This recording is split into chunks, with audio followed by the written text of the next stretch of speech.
할렐루야.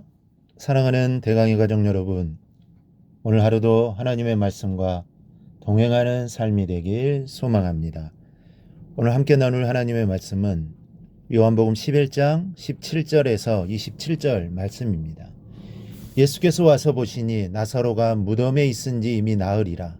베다니 예루살렘에 가깝기가 한 오리쯤 되매 많은 유대인이 마르다와 마리아에게 그 오라비의 일로 이문하러 왔더니 마르다는 예수께서 오신다는 말을 듣고 곧 나가 맞이하되 마리아는 집에 앉았더라. 마르다가 예수께 여짜오되 주께서 여기 계셨더라면 내 오라버니가 죽지 아니하였겠나이다. 그러나 나는 이제라도 주께서 무엇이든지 하나님께 구하시는 것을 하나님이 주실 줄을 아나이다. 예수께서 이르시되 내 오라비가 다시 살아나리라. 마르다가 이르되 마지막 날 부활 때에는 다시 살아날 줄을 내가 아나이다. 예수께서 이르시되 나는 부활이요 생명이니 나를 믿는 자는 죽어도 살겠고 무릇 살아서 나를 믿는 자는 영원히 죽지 아니하리니 이것을 내가 믿느냐. 이르되 주여 그러하에다. 주는 그리스도시요 세상에 오시는 하나님의 아들이신 줄 내가 믿나이다. 아멘. 드디어 우여곡절 끝에 예수님께서 나사로의 집에 당도하셨습니다.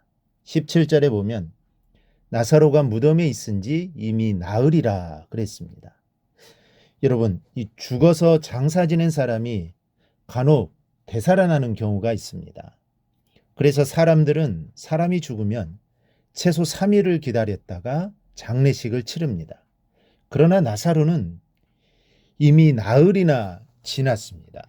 그리고 39절을 보면 마르다가 죽은 지가 나흘이 되었음에 벌써 냄새가 나나이다 라고 말한 것을 볼 수 있습니다. 나흘이 지나 시신이 이미 부패되었습니다. 이제 나사로에게는 생명에 대한 희망이 전혀 없는 상태였습니다. 바로 이때 주님이 도착을 하시게 됩니다. 예수님이 그곳에 도착하셨을 때에는 많은 사람들이 조문하러 와 있었습니다. 이 조문객이 많았다는 것은 나사로의 가문이 훌륭했기 때문이라고 해석하는 학자들도 있지만 유대 사회가 가부장적인 권위가 대단했던 것을 보면 부모 없이 남매만 살고 있던 나사로의 집안이 사회적으로 높은 위치에 있었다고 보기에는 어렵습니다. 그러므로 그들의 인격이 훌륭하고 덕망이 있어서 많은 조문객이 찾아왔다고 보는 것이 맞을 겁니다. 많은 사람들이 들끓고 있을 때 주님께서 마을 입구에 도착을 하십니다. 주님께서 당도하셨다는 이 소식을 들은 두 자매 마리아와 마르다의 모습을 우리가 볼 수 있는데요. 오늘 두 자매의 모습을 보면서 우리가 함께 은혜를 나누고자 합니다. 먼저 마리아를 보시겠습니다. 이 10절을 보니 마르다는 예수께서 오신다는 말을 듣고 곧 나가 맞이하되 마리아는 집에 앉았더라 했습니다. 마리아가 앉아 있었던 것은 아마 곡을 하기 위해서였을 겁니다. 초상집에는 여인들이 계속해서 곡을 하는 풍습이 있었습니다. 때로는 돈으로 울어주는 사람을 사기도 하지만 마리아는 계속해서 찾아오는 조문객을 맞이하며 아마 곡을 하고 있었을 겁니다. 그때 예수님이 찾아오신 것입니다. 주님이 찾아오신 것은 나사로를 부활시키기 위해서요. 슬픔에 잠긴 누이들의 눈물을 그치게 하기 위해서였습니다. 이제 잠시 후면 죽었던 나사로가 살아날 것이고 울고 있던 여인들에게 기쁨이 찾아올 것입니다. 그러나 이것을 알지 못했던 마리아는 주님이 오셨음에도 불구하고 계속해서 슬픔에 잠겨 있습니다.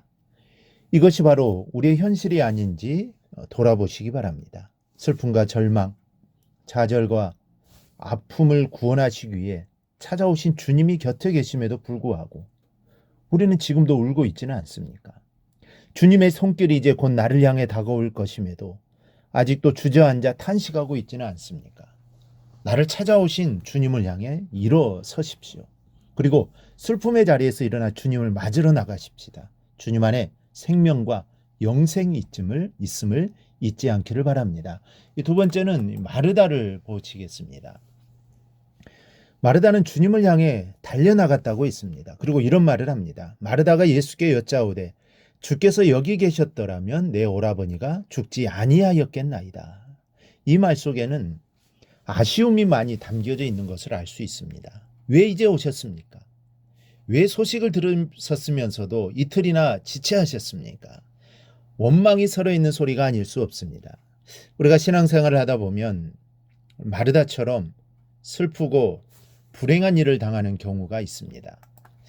그럴 때는 슬픔과 괴로움에 눌려 하나님의 선하심과 이 섭리에 대해 의문을 품고 원망하기 쉽습니다. 하지만 우리 성도들은 어떠한 상황이 있을지라도 그 원망의 마음을 쳐서 복종시키고 하나님의 선하심을 의심하지 말아야 합니다. 하나님은 결코 자기 백성을 악한 길로 이끄시지 않습니다. 때로 하나님께서 잠시 우리에게 어떤 시련을 허락하실지라도 그것은 근본적으로 우리를 위해서입니다. 즉, 더 나은 열매를 거두기 위한 것입니다. 주님이 나사로를 죽기까지 기다리신 이유도 바로 여기에 있습니다. 아마 이러한 마음을 마르다가 조금이라고 가지고 있었기에 22절에 이렇게 말합니다. 그러나 나는 이제라도 주께서 무엇이든지 하나님께 구하는 것을 하나님이 주실 줄을 아나이다. 신랄 같은 기대를 걸고 있습니다. 그러나 이 말도 오라비를 살릴 것이라는 것을 믿은 것은 아닙니다. 믿나이다 하지 않고 아나이다 자신 없는 고백을 하고 있습니다. 그러나 주님은 이미 나사로가 부활할 것을 알고 계셨기에 나사로가 죽은 것이 기쁘다고 말씀하셨고 23절에는 내 오라비가 살리라고 선포하셨습니다. 그러나 마르다는 마지막 날에 부활하리라 말을 합니다. 지금 오라비를 살려내시라는 것을 전혀 믿지 못하고 있습니다. 왜냐하면 지금까지 부활한 모습을 단 한 번도 본 적이 없기 때문입니다.